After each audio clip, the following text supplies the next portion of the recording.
Warm and breezy, we're bringing in winds into the teens and 20s for the upper valley. 83 degrees right now in Idaho Falls, and you get partly cloudy skies. It's saying partly cloudy at the airport. I know that might be like, what? I don't understand. Why is it saying that? Well, the airport sensor is seeing the smoke and the haze from the fires burning still to the west of town, and that kind of can play with the airport sensor.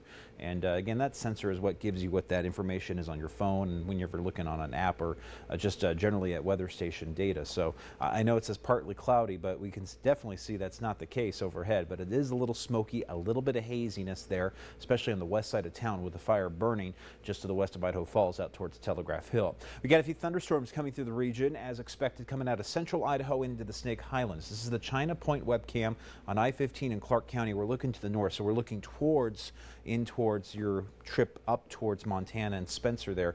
So we're bringing in some thunderstorms here coming in towards the Spencer area, and then further north up towards Monida Pass, and even up towards places like Dillon, Montana. We're getting a few of those thunderstorms as well.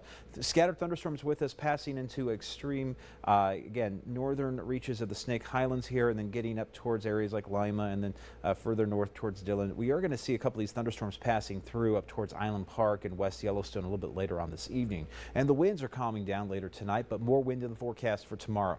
It's going to be quite breezy out there because the system that's bringing in those thunderstorms also can bring in a lot of wind here for tomorrow. So we'll have winds about 15 to 20, gusts around 35. It's not going to be a horribly windy day, but all day tomorrow, look for some breezy conditions, we'll call it. And again, your average wind speed for your Friday about 15. And this is why it's the system out of the northwest pushing in a little, we call it a short wave. It's a mini cold front, if you will. And that's pulling in some scattered showers and thunderstorms into central Idaho and also into northern Idaho and Montana tonight through tomorrow morning. But high pressure continues to build in from the south, bringing us the warmth. As we go to VIPIR-CAST tonight, those thunderstorms will be going off towards the northeast, and then we have the wave of cloud cover I just showed you brushing through the region. And tomorrow morning, this is when we can actually see some showers getting back into central Idaho and areas near the Montana state line. So Salmon, Chalice, maybe as far south as Stanley and Mackay, you're going to have a chance for some showers tomorrow morning, but this stuff clears by the afternoon. For the rest of us, breezy, warming weather here for Friday, Saturday, and Sunday with highs getting into the 90s, and it's all thanks to this area of high pressure building in over the four corners, pushing that jet stream further to the north, and that dome of high pressure enveloping pretty much all of Idaho and Wyoming Saturday, taking us to above average highs here for the weekend with numbers well into the 90s. If you think it's hot here, though, if you got friends in Vegas, Phoenix, St. George, yeah, they'll be baking this weekend with highs well into the triple digits. But here locally, we'll be into the 80s and 90s this weekend. 88 for Preston, 89 in Malad City with 82 in Lava Hot Springs. We're at 78 tomorrow for Jackson, 85 for Rexburg, and 78 in Island Park tomorrow with highs into the low to mid 80s across Salmon and Chalice, mid 80s in Mackay and Arco, with Idaho Falls just shy of 90, about the same as Arco at 86, 89 in Pocatello, and 87 in American Falls. Even warmer temperatures coming through here for the approaching weekend with highs into the 90s for Saturday and Sunday. As you take a look at that 8-day forecast, we'll have highs here at 89 for Sunday, 83 on Monday. A drop in the temperatures coming in here for next week. We'll get some cooler air from the northwest that takes us down to the upper 70s for Tuesday and Wednesday, with a few thunderstorms to go in for that as well. Pocatello, 94 for Saturday, 92 on Sunday. Highs will be in the mid 80s on Monday, dropping it back down to the lower 80s and upper 70s for Tuesday.